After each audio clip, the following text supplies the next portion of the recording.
আমি জামাতকে বলবো, আপনাদের জন্য সুবর্ণ সুযোগ চলে আসছে। আগামীকালই নির্বাচন হবে না, হক্কানি ওলামায়ে কেরামের সাথে আপনাদের যে মতনৈক্য আছে বসে সমাধান করেন। চমৎকার এক সুযোগ, চমৎকার এক সুযোগ। দেখেন, নৈতিক ও আদর্শের মিল না থাকলে সাময়িক মিল থাকে না। বিএনপির সাথে আপনাদের চরম দোস্তি ছিল, একই সাথে আন্দোলন সংগ্রাম করেছেন, কিন্তু আদর্শ নৈতিক মিল না থাকার কারণে উভয় প্ল্যাটফর্ম ভিন্ন হয়ে গেছে। আমরা চাই না অনৈতিক কোনো অনৈতিক কোনো মানে লোক দেখানো কোনো ঐক্য আমরা চাই না।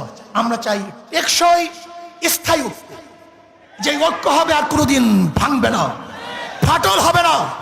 এর জন্য আমি জামাতকে বলবো, যদি আপনি মনে করেন আমাদেরকে কোন রকমের বুঝিয়ে শুনিয়ে বর্তমান নির্বাচনের এই তরি পাড়ি দিবেন, এটা আমাদের দ্বারা সম্ভব না।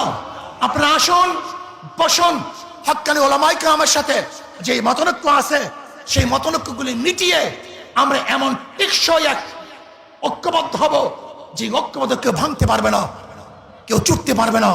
ইনশাআল্লাহ আগামী রাষ্ট্র হবে ইসলামের রাষ্ট্র। আসুন আমরা সম্মিলিতভাবে ইসলামকে বাংলাদেশে প্রতিষ্ঠা করার জন্য চেষ্টা করব। ইসলাম প্রতিষ্ঠিত হলেই সমস্ত জাতি, সমস্ত ধর্ম নিরাপদ থাকবে। এবং সলিমুল্লাহ, যে সলিমুল্লাহ, নওয়াজ সলিমুল্লাহ ইউনিভার্সিটি প্রতিষ্ঠা করেছে, সেই নওয়াজ সলিমুল্লাহর জন্মবার্ষিকী, মৃত্যুবার্ষিকী ইউনিভার্সিটি প্রতিষ্ঠিত হবে না, পালন হবে না, তাও আমরা চাই না। এখান থেকে বৈষম্য দূর করতে হবে। সব জায়গায় যে ধর্মের লোক যেই গোশ খায়, অনেক জায়গায় দেখা যায় গরুর গোশ খাইতে দেওয়া হয় না, এটা বৈষম্য। যেখানে গরুর গোশ খেতে পারবে খেতে দেন, আপনি যা ইচ্ছা কাচ্চেমের গোশ খান, কোনো সমস্যা নেই, কিন্তু খবরদার কেউ কাউকে বাধা দেওয়ার কোনো অধিকার নেই। আমরা সম্মিলিতভাবে দেশটাকে গড়ব।